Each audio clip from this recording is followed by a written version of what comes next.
इनके सर मेरे सामने जो मेरे प्रोड्यूसर्स ने लिस्ट लिखी है ना, गेस्ट लिस्ट, उसमें लिखा हुआ है एजाजुल हक, रहनुमा पाकिस्तान तहरीक इंसाफ। तो ये डेवलपमेंट कैसे हुई सर, और कैसे ख्याल आया पीटीआई में जाने का और बल्ले के निशान पे इलेक्शन लड़ने का? बिस्मिल्लाहिर्रहमानिर्रहीम। बड़ा अच्छा सवाल आपने किया है, क्योंकि कुछ दिन से बड़ी चह मगोइयाँ इस बारे में हो रही हैं। ख़ान साहब के साथ देखें, मेरी 3.5 साल तो कोई मुलाकात नहीं हुई थी जब वो वज़ीर आज़म थे, लेकिन जब बिल्कुल रजीम चेंज के हम करीब पहुँचे और सारे मामलात का से मैं आगाह हुआ, तो मैं उन्हें 5 मार्च को 1 माह और 4 दिन पहले मिला था।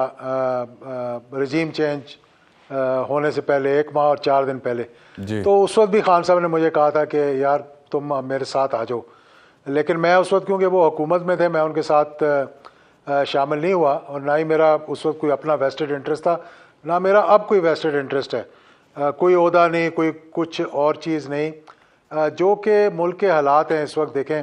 और मुझे मुतअद्दिद मरतबा पिछले हमारी कोई 1 महीने में कभी 1 बार कभी 2 बार ख़ान साहब से मीटिंग होती रही, और हर मीटिंग में उन्होंने मुझे भी, मेरे दोस्त भी जो साथ थे, उनको सबको कहा कि आप हमारे साथ शामिल हो, हमें आप जैसे लोगों की ज़रूरत है। तो इवेंचुअली मैंने कहा यार इस वक्त, क्योंकि जब हालात इतने ख़राब हों और मुश्किलात इतनी ज़्यादा हों और महाजराई ऐसी हो, तो फिर अगर कोई किरदार अदा कर सकें इसके बीच में पढ़कर, तो मैं समझता हूँ वो एक बड़ी अच्छी बात है। और मैं समझता हूँ कि इस मुल्क में ये मुल्क जो है मुतहम्मल नहीं है कि महाजराई हो इस वक्त इस मुल्क के अंदर। तो आपके ख्याल में, साहब से भी जो भी मैं बात करता हूँ, एजाज साहब, मैं उसी की कंटिन्यूएशन है कि इमरान खान साहब का इस वक्त जो पोजीशन है उनकी पॉलिटिक्स की, उसमें उनका बहुत एक तसादुम की सी कैफियत है। पीडीएम के साथ तो है ही है, कुछ इस्टेब्लिशमेंट के साथ उनके मामलात इतने दुरुस्त नहीं हैं। आप तारीख़ी हवाले से अगर मैं देखूँ तो आप इस्टेब्लिशमेंट के करीब रहे, लेकिन इस वक्त इमरान खान इस्टेब्लिशमेंट के करीब नहीं है। उसके बावजूद आपने फ़ैसला किया इमरान खान को ज्वाइन करने का, तो ये कैसे हुआ? मतलब कि इसकी क्या वजह थी? देखें, जब मेरे जैसे लोग, जब परवेज़ इलाही साहब जैसे लोग जो कि अपने आप को समझते हैं, देखिए मेरा तो एक इस्टेब्लिशमेंट के साथ रिश्ता है ना जी, क्योंकि मेरे वालिद ने तो अपनी वर्दी में अपना खून दिया है इस सरजमीन को। सही। तो मैं ये बार बार ये कहता हूँ, और मुझे खुशी होती है ये कहते हुए कि इस्टेब्लिशमेंट हमें ओन करे ना करे, मैं इस्टेब्लिशमेंट को नहीं छोड़ सकता। अच्छा। और ना ही मैं ये बर्दाश्त कर सकता हूँ कि उनके ख़िलाफ़ कोई इस किस्म की बात हो, या दरारें पड़ें, या दूरियां पैदा हों। जितनी मरतबा मैं ख़ान साहब को मिला हूँ, उतनी मरतबा मैंने उनसे यही गुफ्तगू किया है कि हमें महाजराई से गुरेज करना चाहिए। और अल्लाह का शुक्र है कि वो मेरी बात सुनते हैं, लेकिन फिर दूसरी तरफ से कुछ जेस्चर जो है वो पॉजिटिव नहीं आते, तो फिर दूरियां पैदा हो जाती हैं। अभी 2-3 दिन पहले जब ये मेरा और पीटीआई का एक, समझ लें कि, क्या वजह है एजाजुल हक साहब, दूसरी तरफ से जेस्चर्स आपके ख्याल में पॉजिटिव क्यों नहीं आते? क्या वजह? देखें, हुकूमत जो इस वक्त है ना, वो अभी मुझे बड़ी खुशी हुई कामरान मुर्तज़ा साहब की बात सुनकर। उन्होंने कोई लगी लिपटी नहीं की। जी बिल्कुल। देखें, हम सब पाकिस्तानी हैं, हम सब पाकिस्तानी हैं।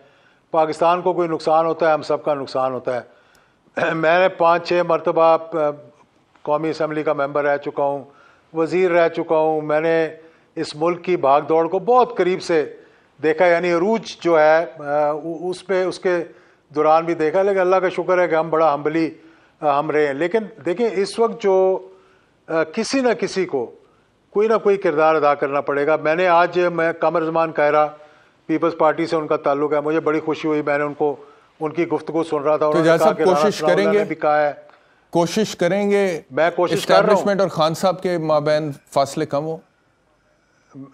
मैं पूरी कोशिश करूंगा। मैं मतलब आपके ज़रिए भी कोशिश करूंगा, डायरेक्टली भी करूंगा, इनडायरेक्टली भी करूंगा। देखें, ये पाकिस्तान हमारा पाकिस्तान है, ये फ़ौज हमारी फ़ौज है, और अगर फ़ौज को कोई नुकसान होता है तो ये मेरा पर्सनल नुकसान है, ये इस मुल्क का नुकसान है।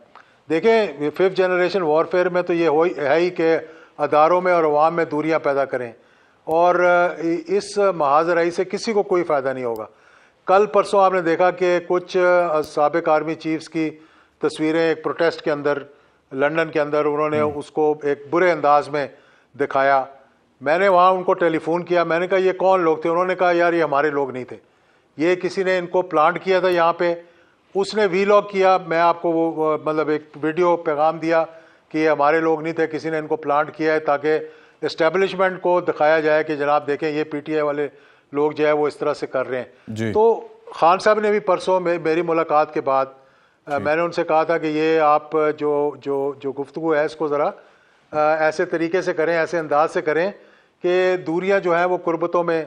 उन्होंने कहा कि ये फौज भी मेरी है, ये पाकिस्तान भी मेरा है। ठीक हो गया। उन्होंने कहा ये पीडीएम जो है, ये पीडीएम की ख्वाहिश है कि मुझ में और फौज में जो है वो दूरियां पैदा हों। ये जो अब डायलॉग की बात हो रही है पीटीआई की तरफ से कि जी बैठें बात करें, उन्होंने कहा जी इमरान खान साहब की भी अप्रूवल है इस हवाले से, तो आपको लग रहा है कि आने वाले दिनों में कोई डायलॉग हो सकेगा पीटीआई और पीडीएम के माबैन, और जिसको इस्टेब्लिशमेंट भी फैसिलिटेट करे और मुल्क इलेक्शन की तरफ चला जाए, भी फैसिलिटेट करे और मुल्क इलेक्शन की तरफ चला जाए? मेरी जो 3 रोज़ पहले मुलाकात हुई है इमरान खान साहब से, उसमें इस बात पे गुफ्तगू हुई थी कि एक कमेटी बना दी जाए 4 से 6 लोगों पे मुश्तमिल हो, जो जैसे कि कामरान साहब ने कहा कि नेशनल इश्यूज़ / इलेक्शंस। अब उस नेशनल इश्यूज़ में इकॉनमी भी आ जाती है, टेररिज्म भी आ जाता है, लॉ एंड ऑर्डर भी आ जाता है, और साथ इलेक्शंस भी आ जाते हैं।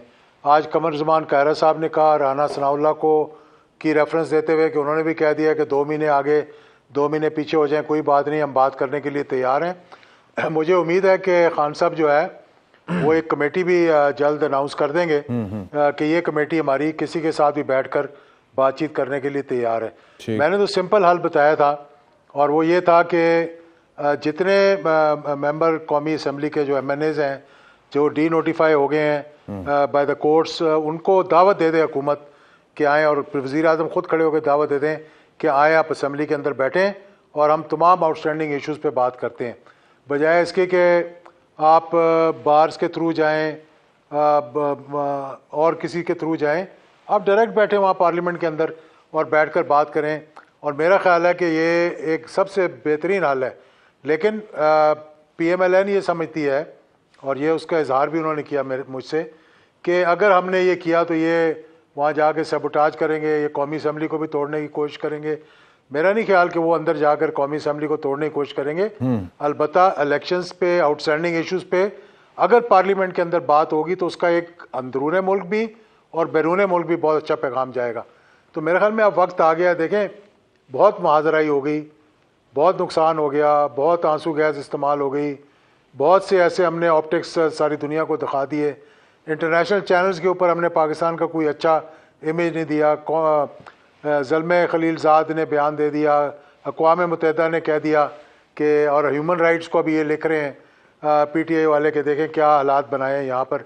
तो इससे पहले कि कोई नुकसान हो जाए, मैं समझता हूँ कि बेटर सेंस शुड प्रिवेल, और हुकूमत जो है, और बजाय इसके कि अब जो ये जॉइंट सिटिंग बुला रहे हैं, इससे बहुत से खदशात पैदा हुए हैं कि शायद ये कोई ऐसी लेजिस्लेशन पास करना चाहते हैं जिससे कि कोई कदगने वगैरह लगाएं।